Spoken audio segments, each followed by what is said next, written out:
Nobel സമ്മാന ജേതാവും Peruvian എഴുത്തുകാരനും രാഷ്ട്രീയക്കാരനുമായ Mario Vargas Llosa 89-ാം വയസ്സിൽ വിടവാങ്ങി.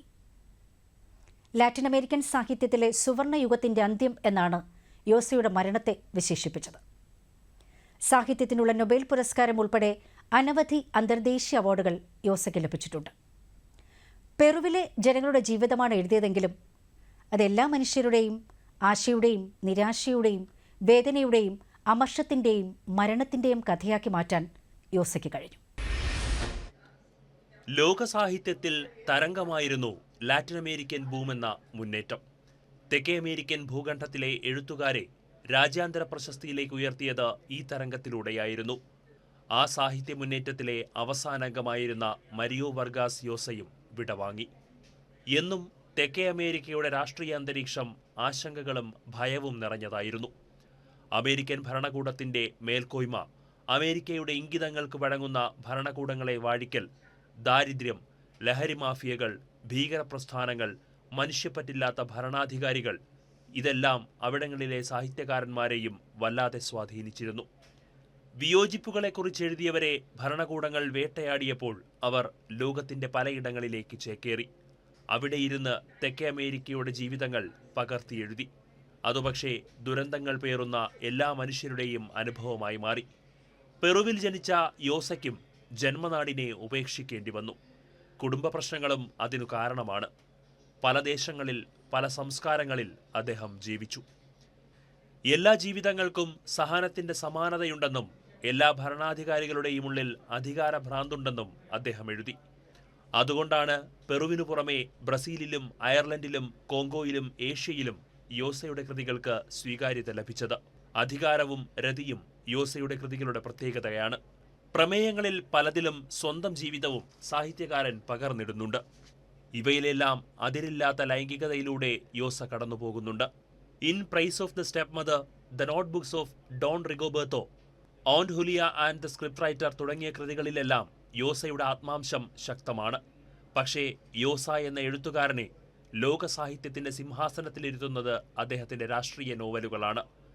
The conversation in the cathedral എന്ന നോവലിൽ ലിമ നഗരത്തിലെ സാധാരണക്കാർ കയറുന്ന കത്തീഡ്രൽ എന്നുപേരുള്ള മദ്യശാലയിലിരുന്ന് സാന്റിയാഗോ സൊവാലയും അയാളുടെ അച്ഛൻ ഡ്രൈവറായിരുന്ന അംബ്രോസിയോയുടെയും സംസാരത്തിലൂടെ പെറുവിലെ ക്രൂരമായ ഭൂതകാലം എഴുത്തുകാരൻ ചുരുളഴിക്കുന്നു. ബ്രസീലിലെ സുവിശേഷക സഭയുടെ രാഷ്ട്രീയ ഇടപെടൽ വ്യക്തമാക്കുന്ന the war of the end of the world, Irish വിപ്ലവകാരി റോജർ കേസ്മെന്റിനെ ചിത്രീകരിക്കുന്ന dream of Celt, who killed Palomino Molero, death and the Andes, feast of the god തുടങ്ങിയ നോവലുകളിലെല്ലാം രാഷ്ട്രീയം തന്നെയാണ് യോസ ഇന്ധനമാക്കിയത്. 1930 മുതൽ 30 വർഷത്തോളം ഡൊമിനിക്കൻ റിപ്പബ്ലിക്കിന്റെ സർവാധികാരിയായിരുന്ന ആടെന്ന പേരിൽ അറിയപ്പെട്ടിരുന്ന റാഫേൽ ട്രൂഹിയോയുടെ അധികാര ഭീകരതയും അയാളുടെ വധവുമാണ് ഫീസ്റ്റ് ഓഫ് ദി ഗോഡ് എന്ന നോവലിലെ ഇതിവൃത്തം. ഈയൊരു നോവൽ മാത്രം മതി ലോക സാഹിത്യകാരന്മാരുടെ മുൻനിര കസേരകളിലൊന്നിൽ ആരെയും കൂസാതെ യോസയ്ക്ക് കയറിയിരിക്കാൻ. ഏകാധിപതിയെ വധിക്കാൻ ഗൂഢാലോചന നടത്തുകയും ഒടുവിലത് പ്രാവർത്തികമാക്കുകയും ചെയ്യുന്ന ഒരു ചെറിയ സംഘത്തിൽ അംഗമായി വായനക്കാരനും മാറിപ്പോകും വിധമാണ് രചനാരീതി.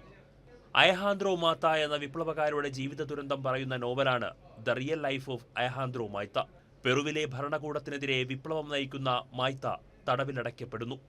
അതിനു മുൻപ് മായ്ത്തയെ ട്രോട്സസ്കിസ്റ്റ് എന്നും സ്വവർഗാനുരാഗിയെന്നും ചാപ്പകുത്തി നേരത്തെ തന്നെ പുറത്താക്കിയിരുന്നു. വർഷങ്ങൾക്കു ശേഷം ഈ സംഭവം അന്വേഷിച്ചു പോകുന്നവർ കണ്ടുമുട്ടുന്ന വിപ്ലവകാരികളുടെ വിവരണങ്ങളിലൂടെയാണ് നോവൽ മുന്നേറുന്നത്. സ്വേച്ഛാധിപത്യത്തിന്റെ മനഃശാസ്ത്രത്തെ അപഗ്രഥിക്കുന്നതാണ് യോസയുടെ ഭൂരിപക്ഷ രചനകളും. ജനാധിപത്യം എങ്ങനെ സ്വേച്ഛാധിപത്യത്തിലേക്ക് വഴുതിമാറുന്നു എന്നത് യോസയോളം സൗന്ദര്യാത്മകമായും ഉൾക്കാഴ്ചയോടും ചിത്രീകരിച്ചിട്ടുള്ള എഴുത്തുകാർ വളരെ കുറവാണ്. ഭൂതകാലത്തിൽ സംഭവിച്ചതും വർത്തമാനകാലത്തിൽ സംഭവിച്ചുകൊണ്ടിരിക്കുന്നതും ഭാവിയിൽ സംഭവിക്കാൻ പോകുന്നതുമായ മനുഷ്യ മനസ്സിന്റെ ഈ അധപ്പതനം ഭയപ്പെടുത്തുന്ന യാഥാർത്ഥ്യത്തോടെ കോറിയിടാൻ യോസയ്ക്ക് കഴിഞ്ഞിരുന്നു. പെറുവിലെ അരേക്യുപ്പയിൽ ഒരു മധ്യവർഗ കുടുംബത്തിലാണ് യോസ ജനിച്ചത്. റേഡിയോ ഓപ്പറേറ്ററായ ഏണസ്റ്റോ വർഗാസ് മാൽഡൊണാഡോയുടെയും ഡോറയോസ ഉറേറ്റയുടെയും ഏകമകനാണ് യോസ.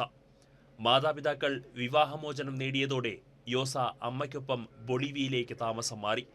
സൈന്യത്തിൽ ചേർന്നിരുന്നുവെങ്കിലും സാഹിത്യത്തോടുള്ള ഒടുങ്ങാത്ത താൽപ്പര്യം കാരണം ജോലി ഉപേക്ഷിച്ചു. എഴുതി ജീവിക്കാമെന്ന യോസയുടെ ലക്ഷ്യബോധം തെറ്റല്ല എന്ന് പിന്നീട് തെളിയിച്ചു. 1967 മുതൽ അറിയപ്പെടുന്ന എഴുത്തുകാരനായി. 2010 സാഹിത്യത്തിനുള്ള നൊബേൽ പുരസ്കാരം ലഭിച്ചു. രാജ്യാന്തര പ്രശസ്തമായ നിരവധി സമ്മാനങ്ങളും യോസയെ തേടിയെത്തി. യോസയുടെ ജീവിതത്തിലും രാഷ്ട്രീയം അന്യമല്ല. ചെറുപ്പത്തിലുണ്ടായിരുന്ന കമ്മ്യൂണിസ്റ്റ് ചായ്വ് യോസ ഉപേക്ഷിച്ചു.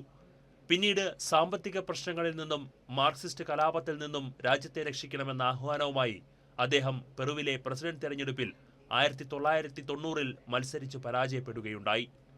2 വർഷം മുൻപ് I give you my silence അഥവാ നിങ്ങൾക്ക് ഞാൻ എൻ്റെ മൗനം തരുന്നു എന്ന അവസാന നോവലിനെക്കുറിച്ച് പ്രഖ്യാപിക്കുന്നതിനിടെ യോസ പറഞ്ഞു, ശുഭാപ്തി വിശ്വാസിയാണെങ്കിൽ കൂടി ഇനി അധികകാലം എനിക്കുണ്ടെന്ന് തോന്നുന്നില്ല.